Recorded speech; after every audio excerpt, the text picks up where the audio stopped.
Ruth Baker, 15 Delbridge Road, Boyertown, PA. I wanted to briefly go over a few things that I would be mentioning in my written testimony. First of all, obviously the costs have been touched on by many. I won't restate what I've stated before. It is unaffordable in my opinion. We just have too much debt already. We cannot go the way of these other districts who are finding they have to cut academic programs when suddenly the piper has to be paid.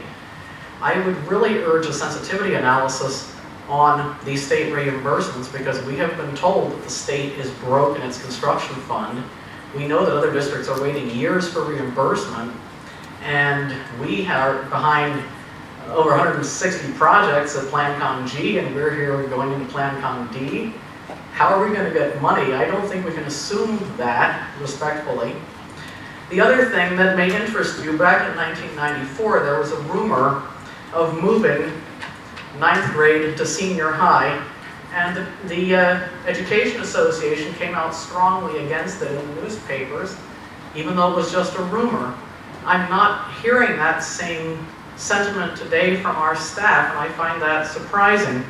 Specifically, the points they made at that time, and here is what was in the Pottstown Mercury at the time.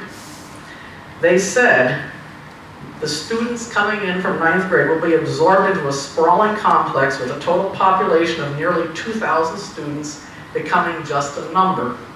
Student participation in sports, music, and other activities will be drastically reduced. Participation in leadership roles will be severely limited. Emotional, physical, and social development will be taking place in a less age-appropriate setting. Do you really think that those conditions are any different now, with all the new pressures of electronic media and unwholesome things that go on to move younger kids up to the high school? The other thing that hasn't been mentioned much is the disruption on the students at the high school. Given that this is a complex and difficult project to do while you've got students in the high school, how are you going to avoid having them severely affected by the construction, their selection of courses, etc.? There's been a suggestion also to put the administration over in the old building. 30 seconds. Thank you. And if that's the case, then there will be additional renovation costs, and you will have to build new classrooms for that. If you do not get rid of the instructional space in the old building, you won't have to build new for it. I do agree, the population projections do not show that you need to do a darn thing for capacity in this district up till 2021.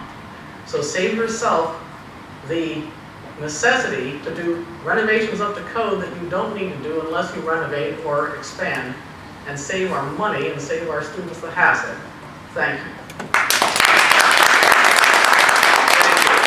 Mr. Knapp is going to check out these